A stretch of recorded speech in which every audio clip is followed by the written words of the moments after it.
Good evening, everyone. It is so nice to see so many of you in your weekend seats, I might note. Almost everyone is where I'm used to seeing them for the weekend. I was just saying to some folks in the back, I'm so glad to see a good number of people here tonight for the first night of our three-night mission. This hasn't been a part of our practice for a while. It's a very important part of a Lenten journey for a parish. But I was going to be really embarrassed if I invited my friend to be here and nobody was here. So thanks for coming in good numbers tonight. And I hope it's a spiritually refreshing time for you during our Lenten season. So I'd like to take just a moment to start us in prayer and then to just give a little brief introduction to Father Josh and then turn it over to him tonight. So let's begin our prayer in the name of the Father, the Son, and the Holy Spirit. Amen. Lord God, as we continue on our Lenten journey, as we strive to turn away from sin, to be faithful to the gospel, as we strive to be about prayer, to be about fasting, to be about almsgiving, to make changes in our hearts. Over the next 3 nights, we want to look at discernment, and we want to look at how you continue to be present in our lives. We want to find your presence, and we want to find ways to understand, to listen, and to follow your will for each of us.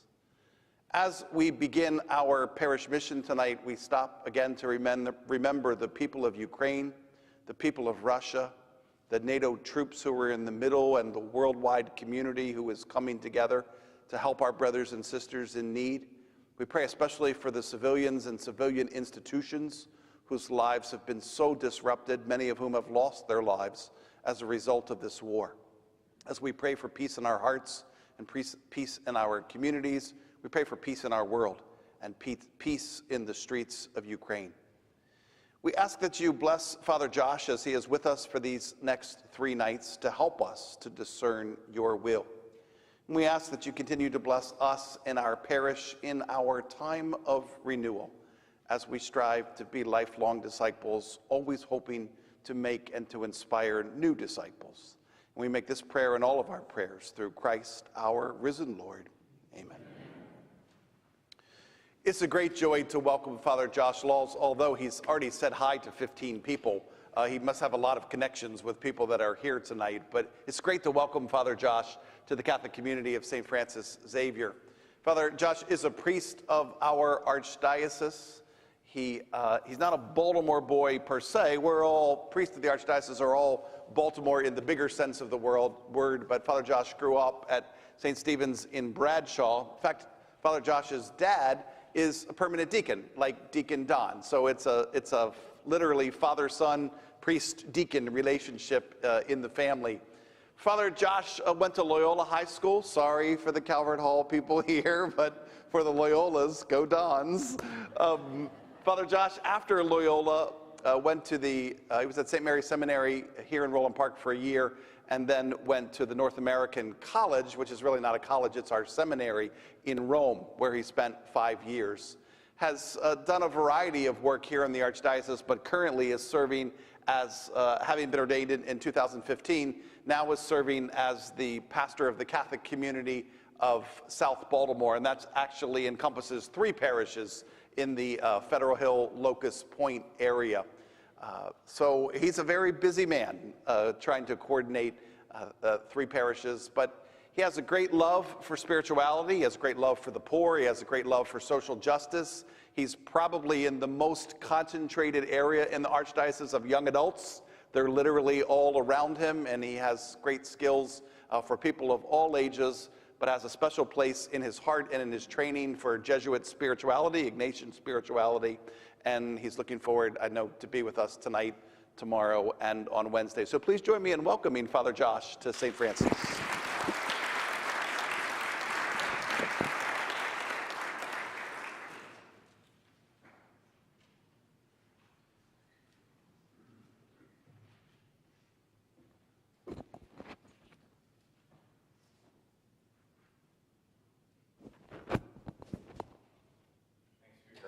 Very warm welcome.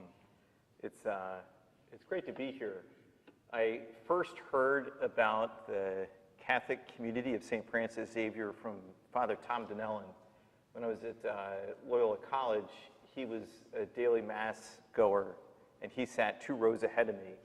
And I didn't know he was a priest until we had been going to Mass together every day for like 3 years.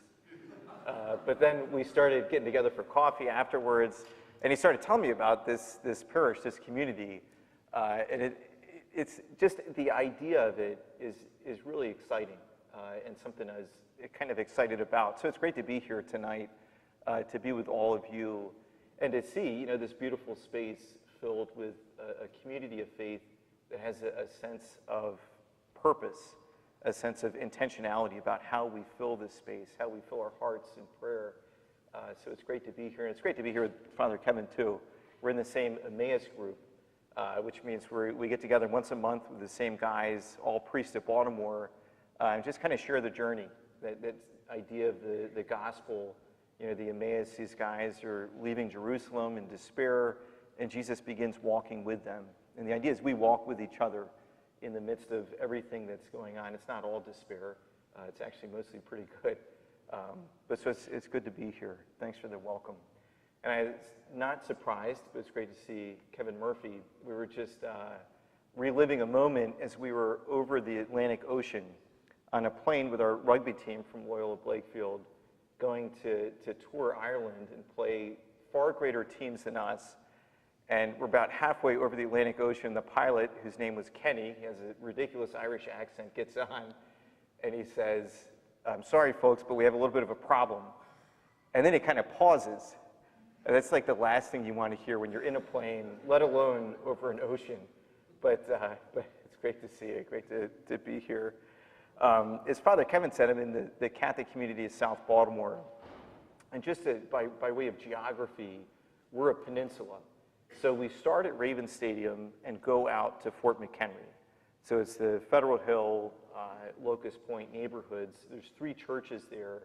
And all of my gray hair I attribute to the buildings. We have 12 buildings in the parish, which is a lot. And they're all over 150 years old. So it's a ton of maintenance, a ton of just strategizing about how we can use resources, how we can best put what we have to the service of the mission that surrounds us. And as Father Kevin said, that mission is predominantly young adults. I was looking at the statistics today, about 12,000 residents on the peninsula, the majority of whom are aged like 25 to 35. So it's a really unique opportunity to carry out the mission of the church in a way that's going to serve all of us in the years to come, in the generations, because we all know people don't necessarily always stay in the city, but I really see it as a service to the greater community. And so I want to tell you a story. We had, about a year and a half ago, a parishioner came to me and wanted to talk about this idea that she had for one of the buildings that was at the time unused. And I had gone through probably 5 different scenarios of how we could use this building. It's the former rectory at Holy Cross. So if you know Federal Hill at all, there's Cross Street Market, 1 block down is West Street, and Holy Cross is on West Street. On one side is this building, the former rectory, and on the other side is the current rectory where I live and where the office is. That was previously a convent. And the old rectory that's close to Cross Street Market has gone through a ton of uses. It's a huge house, really kind of a mansion, and it was just kind of sitting vacant. And we were trying to come up with ideas. So this parishioner, Nora, came to me with the idea of turning it into a retreat house. And the idea is it would be kind of similar to the Romero Center, if you're familiar with it, up in Camden. But it's ultimately a place of encounter, where people come to encounter God in the quiet of their prayer. They come to encounter one another in the group conversations that they have, the kind of sharing of experiences. And then they also come to encounter the city that surrounds us, the young adults, the bars, the restaurants, the whole scene of life that's happening, which also includes a ton of people who are poor, who are homeless, who are struggling with addictions, who are just down and out. And the idea of the house is to be a place where those encounters happen, and where hopefully the encounters can at least plant seeds for transformation. That people can enter into relationships, again, with God, with each other, with the poor, our neighbors, and just to allow those connections to grow and to grow into something that we can't right now say what it is going to be in the end. And so we kind of committed to it, got a small group together, and we started working on this house. And it is no small feat, the amount of work that we had to do in this house. There was mold all throughout the basement. The carpet was disgusting. It had like decade-old stains in it. And yet we just kind of tackled it head on. And it was amazing to see early on the amount of parishioners and neighbors, people who have nothing to do with the parish at all, but just live in the neighborhood, that got excited about the idea, to see how quickly they took ownership of it. And so we had two teams develop. There was the low-skill, high-morale team, which is all young adults, and they said, we can do things that we don't have to have any experience in, like ripping up carpet, scraping that gum that's between the carpet and the beautiful hardwood floors, sanding it down, painting, all that work. So they're the low-skill, high-morale. And then we had the high-skill but low-morale team. And that was a contractor in the neighborhood and a parishioner who had just retired. And the two of them took the bigger jobs. They had to knock down a couple walls, do some structural repair, and then a lot of other work just throughout the house. And it was amazing to see, maybe 2 months into the project, but it was amazing to see that this house, this project, that had at its purpose, its kind of end goal being community and encounter, even in the first stages, the first 2 months of working on it, it was already accomplishing its mission. It was already doing what we hoped it would, and that is just bring people together. And so we had, this past weekend, our first weekend group. There's a group from Calvert Hall, which is, I realize, somewhat ironic. But this group from Calvert Hall, 15 guys came, stayed in the house. On Saturday, they went out and did a lot of service work with the poor around the city. And it was a beautiful thing. And then on Sunday, the group joined us for Sunday morning mass. And one of the students, a junior at Calvert Hall, got up and just kind of shared who they were, what they did that weekend. And it was just kind of a magical moment to see all of that come together. This dream that this parishioner had, then kind of like catching the community, and then people just getting into it. And especially that idea, too, of seeing that even in the genesis of this project, it's already bringing people together. And I was talking to a parishioner about it this morning after morning mass. He's 28 and just like on fire for everything connected to God, to the faith, to the mission of bringing people back who have left the church. And so he says, there's something about this house that the conversations he's had with people out in the neighborhood about it, again, who have nothing to do with the parish, the church, anything related to the faith. He said, there's something about this house that you just can't deny. There's something bigger than ourselves happening here. And I think that's definitely true. I mean, that's been my experience. The high-skill, low-morale, low-skill, high-morale team, that's been all of our experience. We even had a team of 50 midshipmen from the Naval Academy come up one Saturday. And it's just amazing to see how this project has just brought people together. And I think, again, that insight that Andrew, the guy I was talking to this morning, had is such an important thing to pay attention to, is just that feeling that there's something bigger than us happening here. And I imagine we could say that about any experience of God, that whenever we experience God, we're in touch with something, even just a feeling or a sense, that something bigger than ourselves is happening, that someone bigger than ourselves is active. And I think that's something we can all relate to. We all have those experiences, and it doesn't have to be in church, absolutely not. You know, if you're an athlete, I think of, playing rugby, there were certain times when just in the field of play, as things are happening, your team just connects. There's something that happens that it wasn't planned, it's not in the playbook, we didn't go over it in practice, but it just happens, and it's like art being drawn or painted on the field. And it's just an experience that draws you out of yourself, and you just recognize there's something bigger than me happening right now. And I think, if you're a musician, and you get into that groove as you're playing. Ruth was talking at dinner tonight about wanting to play a piece on the piano, and maybe we'll get her to do that tonight or tomorrow.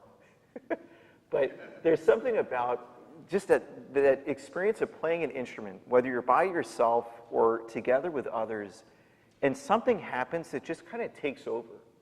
And you start to lose that experience or that consciousness that you're playing the instrument. You're not thinking about your fingers or what note is next, and you just enter into the piece.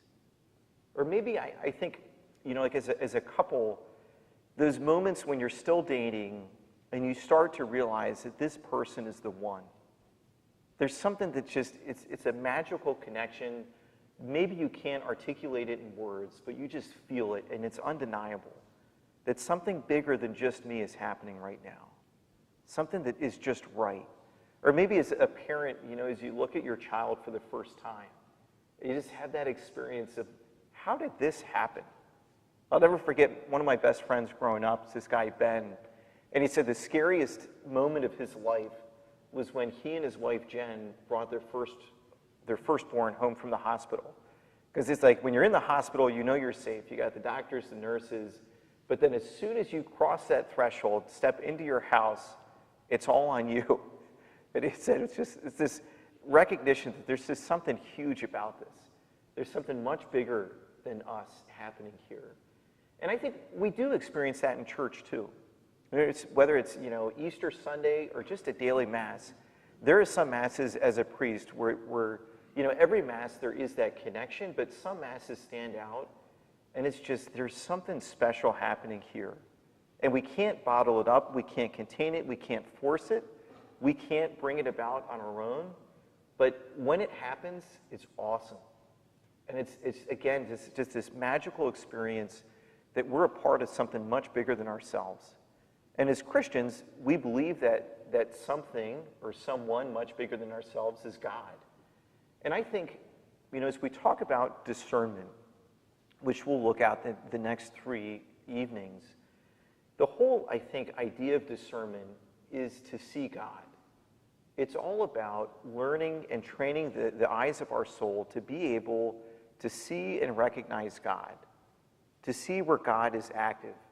And I think one of the best ways to enter into that, or one of the best ways to prepare ourselves for making a decision or discerning God's will, is just to remind ourselves of who God is.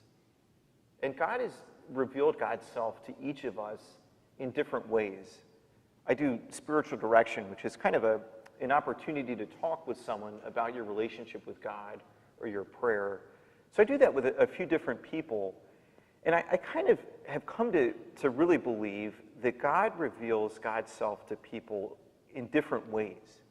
And if each of us were to write down a couple of words of the ways that we have encountered God, or the ways that God's revealed himself to us, they would be different words. And that's not to say that we're encountering different gods, but that God knows what we need when we need it, and God is big enough to reveal to us a certain face or attribute of God that is in some ways really just unique to us. Because again, it's exactly what we need. It's that grace that we need to be able to discover God's will, to grow into ourselves, to inhabit our humanity. And I think there's even there's a Jesuit writer, Herbert Alfonso, who wrote a book probably in the early 90s called Discerning Your Personal Vocation. And the point of the book is not discerning your vocation in terms of to be a teacher, to be a religious sister, to be married, to have children, but it's really interesting. It's discerning the name that God has for you, the name that's unrepeated, the way that God connects to you as if it's a doorway that's only meant for you and God. And he says God's big enough that he has that doorway for each of us.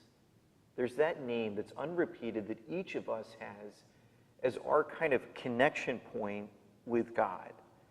And so I think, again, whenever we talk about discernment or seeing God in a decision, it's important to realize that this is a real God.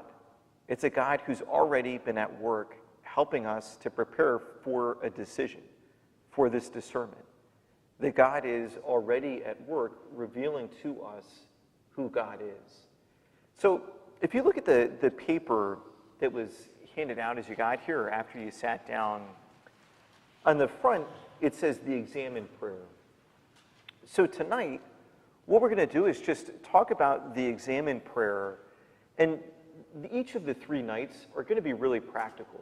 I know that some missions or parish missions can tend to be really kind of abstract, or can just be kind of like a hoorah booster shot, but this is actually meant, these 3 nights are meant to be really kind of a very practical way of empowering you to make really good decisions with God. Whether that's in your own personal life, in your family, in your communities, in this parish community. But the idea is just to empower you and give you some resources so that you're better equipped to discern and ultimately, again, to see God. So just to give you an idea of where we're going, tonight will just be about seeing God in reality. Tomorrow night will be about seeing God in a decision. And then Wednesday night will be about seeing God together and the ways that we can make decisions together, whether it's as a parish community, a family, a company, but just that idea of a group discernment process, because it is a little different than a personal discernment process. So for tonight, working with the Examine Prayer, which I would imagine most of you are somewhat familiar with or have heard about before. St. Ignatius Loyola, who founded the Jesuits, said that the Examine Prayer is the most important prayer that any of us could ever pray.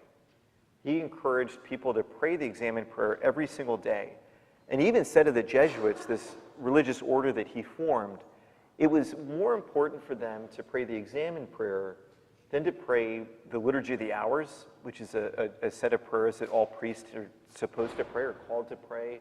He even said daily Mass.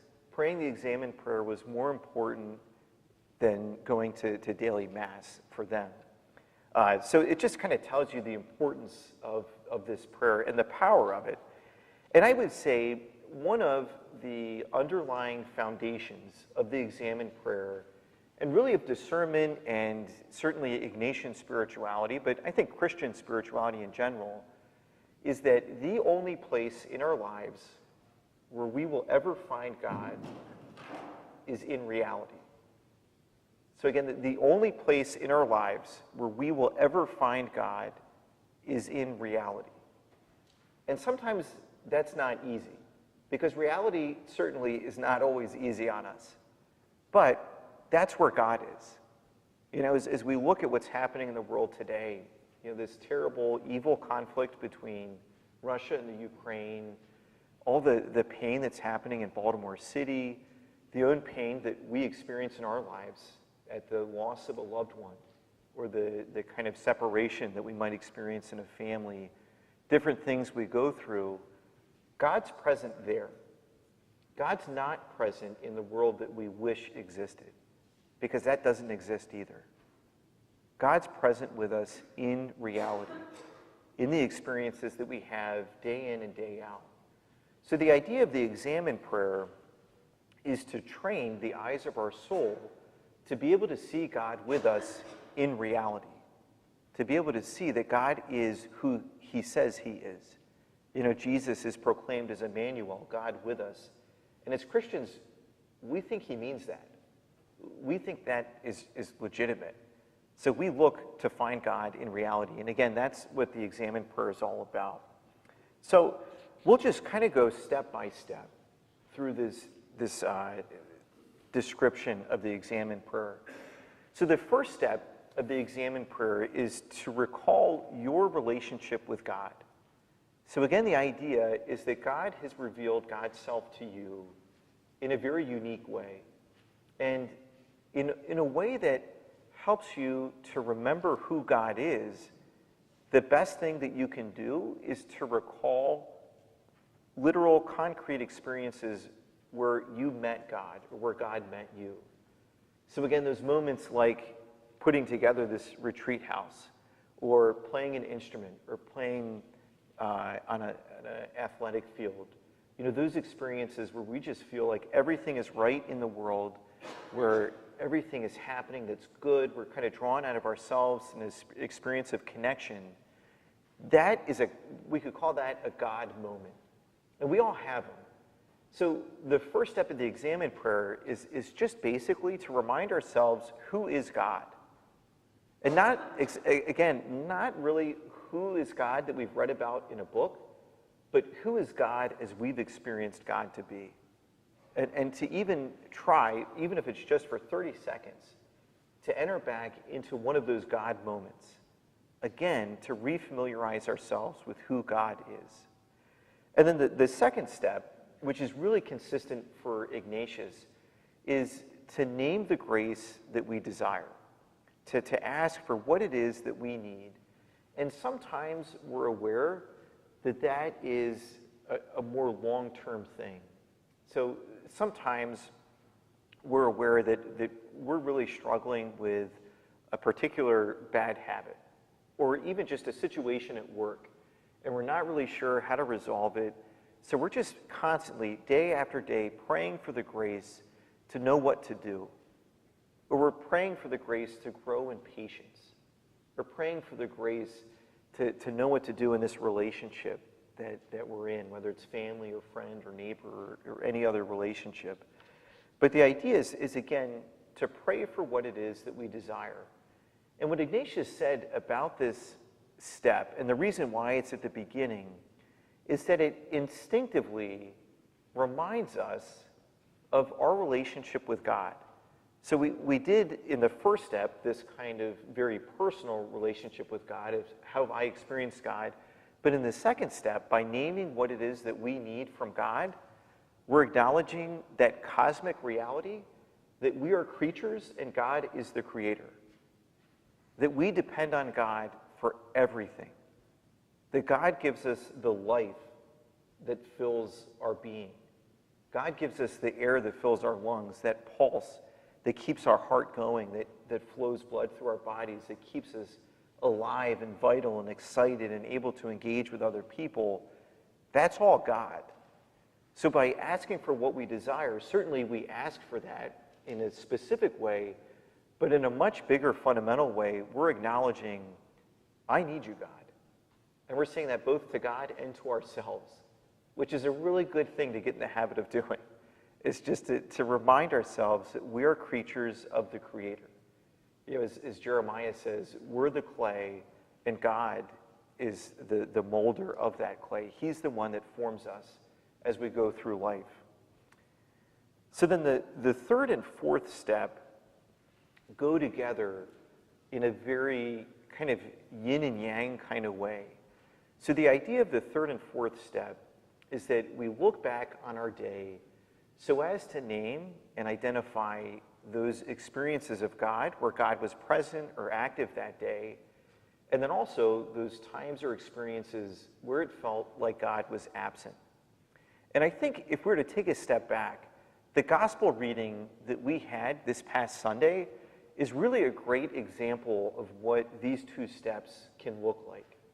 So, or I guess I should say the readings. So if you remember, the first reading was from the book of Exodus. And we had that really momentous experience as Moses is up on the mountain, out in the desert, and he encounters the burning bush.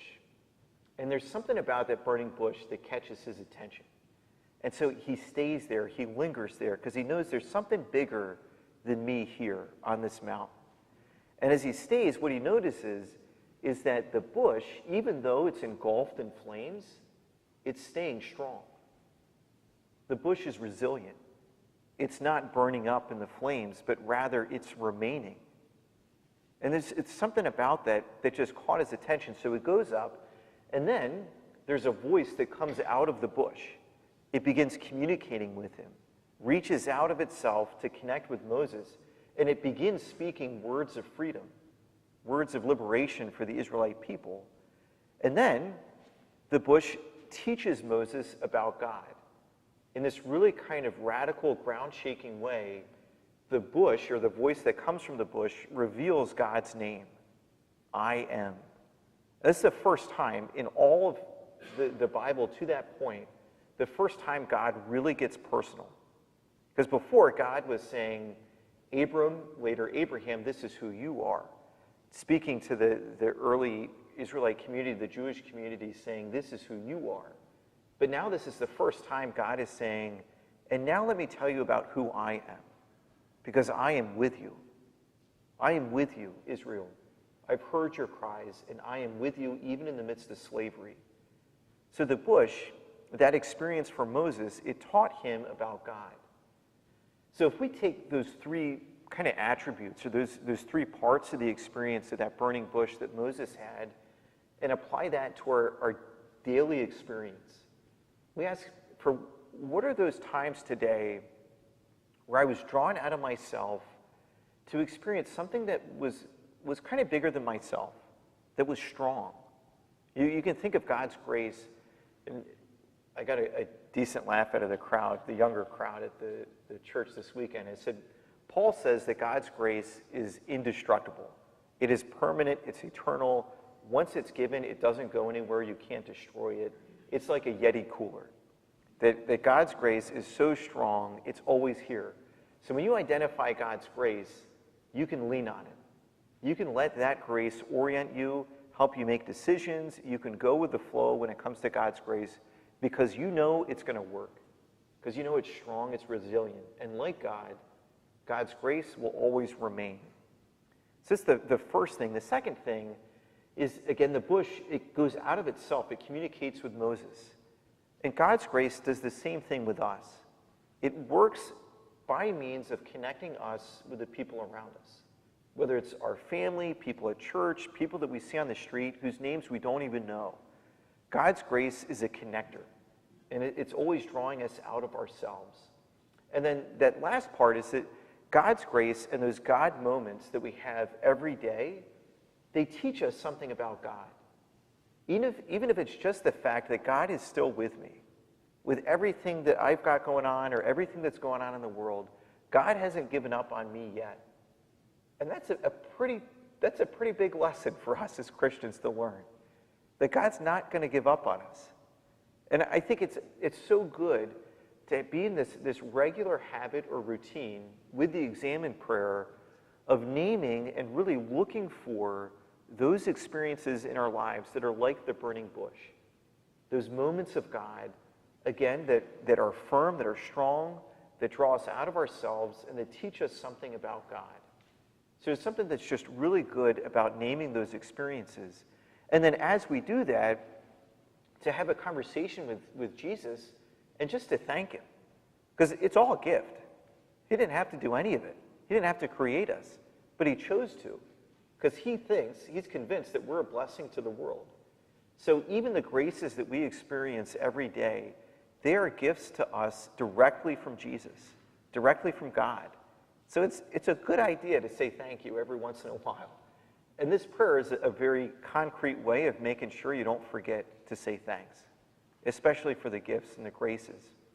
But then the second part, or I should say step 4, of naming the tensions or experiences where it felt like God was absent in the day, those, I think, are really similar to the fig tree that we heard about in the gospel.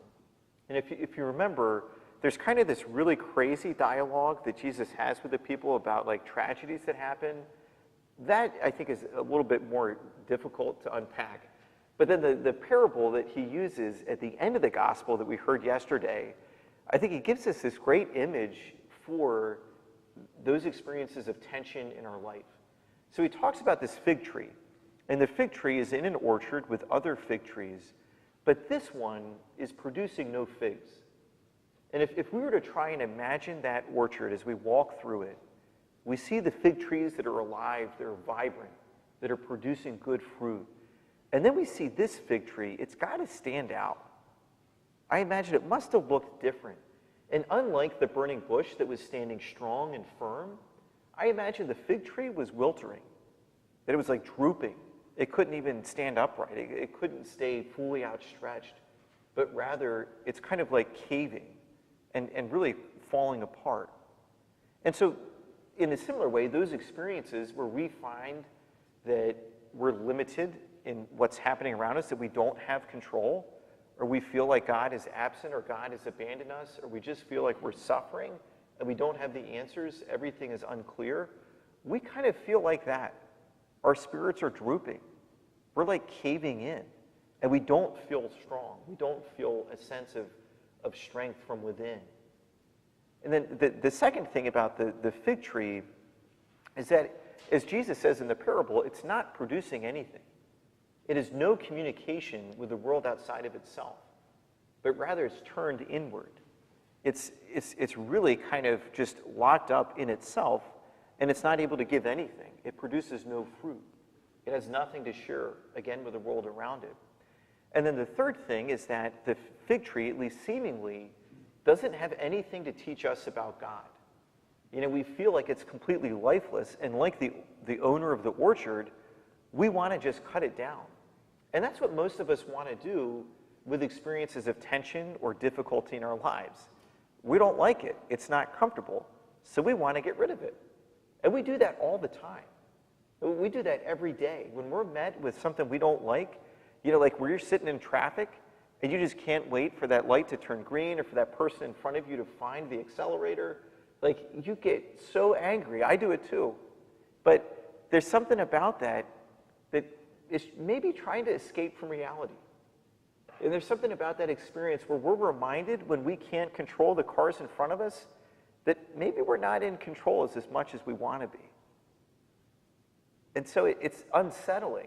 None of us like that. You know, in the pandemic, we all have experienced a sense of unclarity, not being sure what to do, how long this is going to last, and certainly not being in control of any aspect of it. And there's something about that that's really uncomfortable, that to the core of our humanity, we want to get rid of. Just, again, like that owner of the orchard wanted to do with his fig tree. But what Jesus says is really interesting. So the owner says, cut it down, get rid of it. The gardener, who represents Jesus, the gardener comes in and says, what if we looked at this a little bit differently? What if we tried a different way of cultivating this soil? I wonder if this fig tree that's lifeless, that's turned in on itself, that has nothing to give, I wonder if it could turn around. Or I wonder if it could be transformed into a fig tree that's bearing fruit.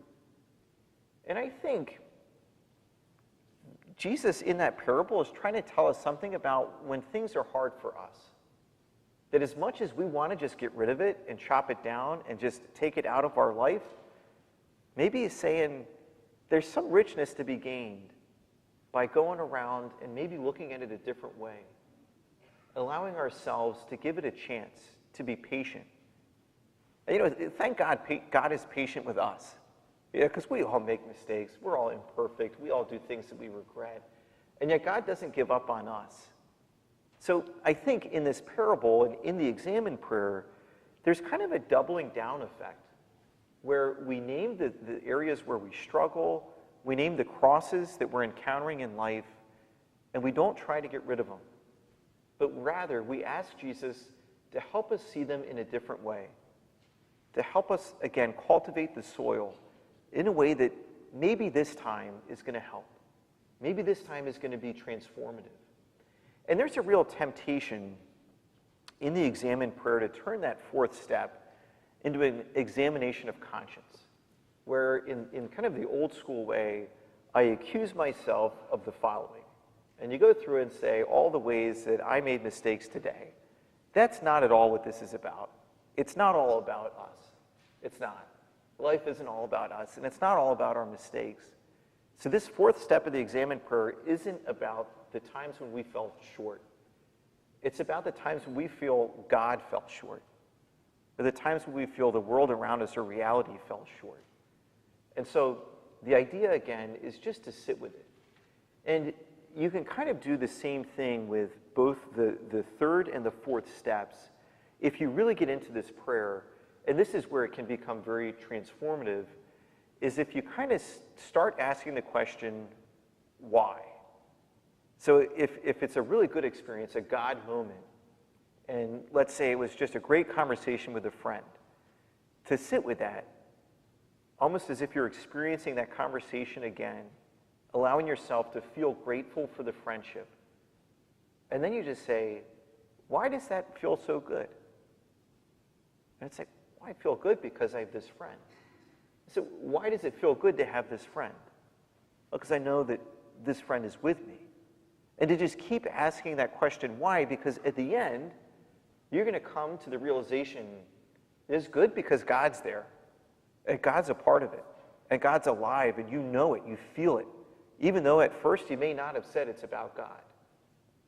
And the same is true in that fourth step. As we talk about our weaknesses or limitations, or the times that reality and life are hard on us, we start asking the question, why?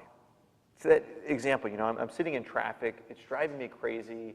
Maybe I say things I'll regret later to the car in front of me. They say, well, why? They say, well, because I was afraid of being late. Okay, why would that bother you?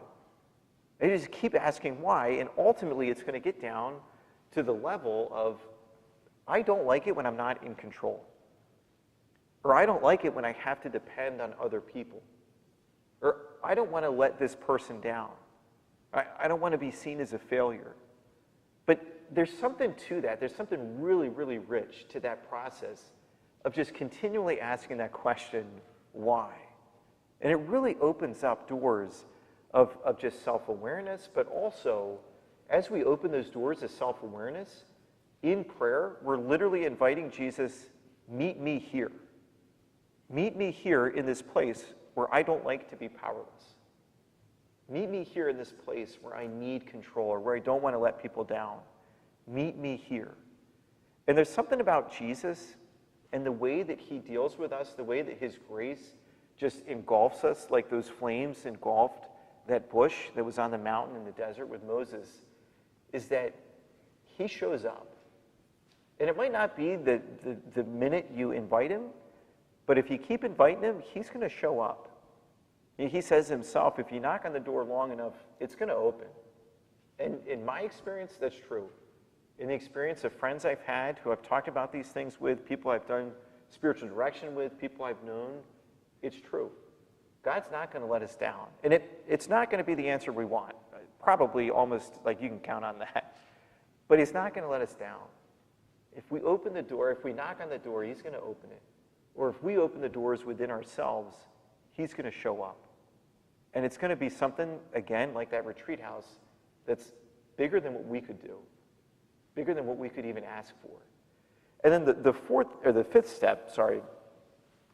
step is just after having gone through all of that, to just have a conversation with Jesus as if he were a friend.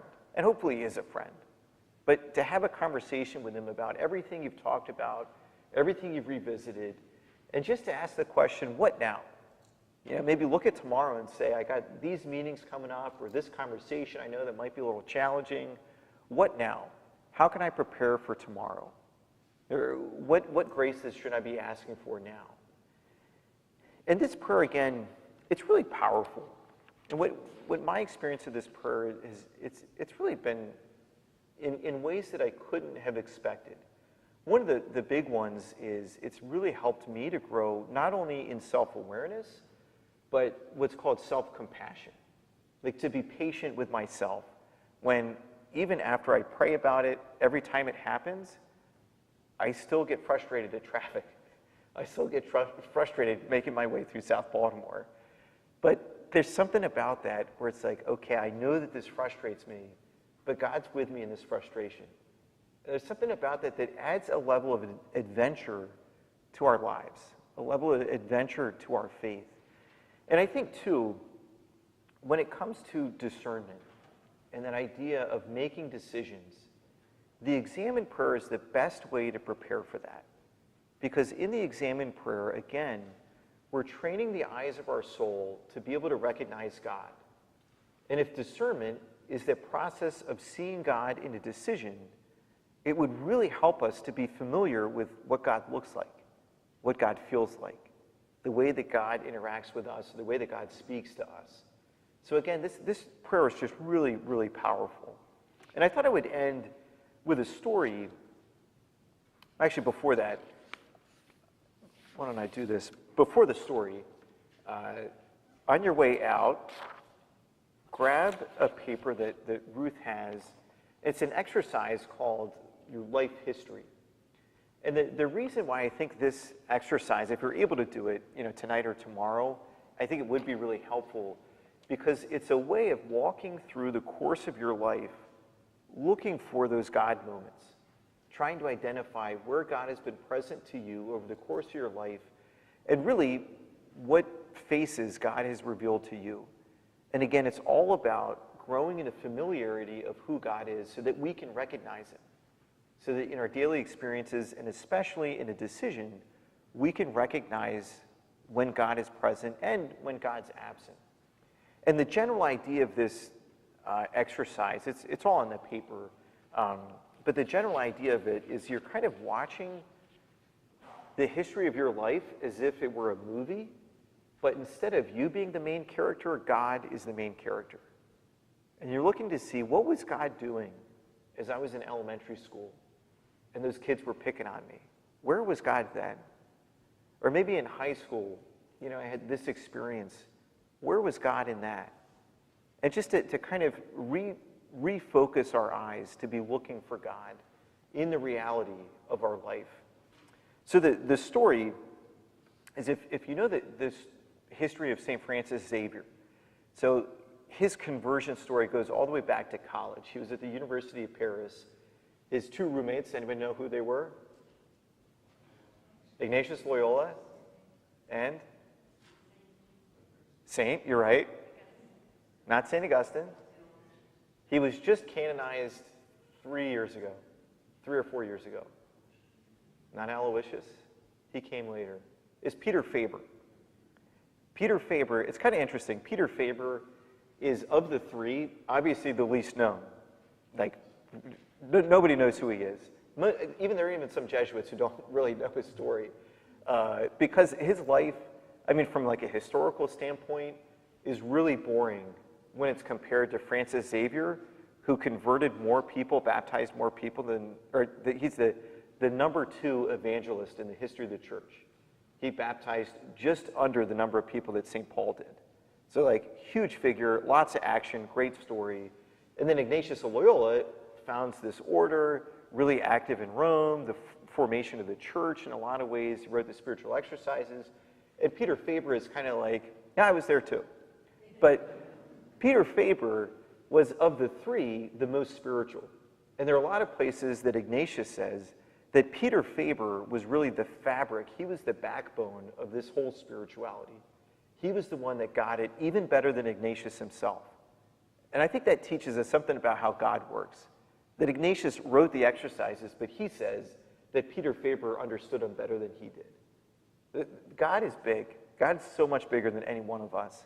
So the story is that Peter Faber grows up in this really, really kind of devout family, and as a teenager, he develops this terrible scrupulosity. He was going to confession multiple times a day because he just felt like he was just such a bad sinner. If he had a bad thought come in his mind, he thought, maybe this is a mortal sin, I'm cut off from God and God's grace, I need to go to confession right now. And he brought that scrupulosity with him to the University of Paris. And imagine this room, this dorm room, it would kind of like shake out. Francis Xavier was a party animal. He would be like the president of the fraternity in today's college world. Ignatius of Loyola is like 15 years older than everybody else. He's kind of an odd character, but he's brilliant, so he kind of like stands out in that way. And then Peter Faber is a church mouse. You know, he's running back and forth to confession, to the chapel to pray, and he was just, they describe him as incredibly nervous in his college years. Ignatius taught him this prayer, the examen prayer. And over the course of 6 months to a year, Peter Faber finally realized that God loved him. He finally realized that he didn't have to be perfect. You know, I'm sure he still went to confession, not multiple times a day, probably not even once a week, but there was something about this prayer, about actively looking into your real experiences of daily life to find God with you, even in your struggles, to find God with you like the fig tree, that God's not just going to chop you down when you make a mistake, that he's not going to give up on you, that he's still with you. When Peter Faber experienced that in this prayer, his whole life changed. And he went on to be this incredible voice in the church. So the end of the story, Ignatius Loyola stays in Rome, even though he originally wanted to go to the Holy Land and to be an evangelist there, stays in Rome, and he embarks on what he calls this internal pilgrimage, going deep into the depths of God in the quiet of his prayer. Francis Xavier, your patron saint, goes to the Far East, never comes back. And there's a whole story we'll get into later this week, but goes to the Far East, never comes back. And he converts, like I said, he's the number 2 after St. Paul in just effectiveness of evangelization. Peter Faber, again, nobody knows this, but he's sent to Germany right in the beginning stages of the Reformation. So if all these people are leaving the church, everything is splintering, and he goes to try and bring people back. Or at the very least, he said, if I accomplish nothing, I want these people to know that we're still friends. I want these lines that are being drawn in the sand to at least be erased with the fact that we're still Christians. That we're not giving up on each other. That even though we have differences, even though we're going to practice differently now, we're going to assemble differently, I want everyone to know in this relationship that we're still friends. And that's not catchy. They don't write books about that. But that's what Christianity looks like. That's what saints look like. Even saints whose names we don't know. So Peter Faber was able to do that because first, he realized that God didn't give up on him. That God wasn't going to abandon him, even when he sinned. So again, this prayer is worth it. The examined prayer is worth it. So I encourage you to pick it up, to give it a shot. And again, the whole idea is just training the eyes of our soul to see God, so that we can see God in decisions, we can see God in ourselves and each other, and in the reality that surrounds us. So, thanks a lot for being here tonight. Why don't we end with it looks like Father Kevin's coming up to say something. Okay. Why don't we wrap up with a prayer, just a simple glory be, giving thanks to God for this opportunity to be together and all the graces that God gives us. So we pray together. Glory be to the Father, to the Son, to the Holy Spirit, as it was in the beginning, is now, and ever shall be.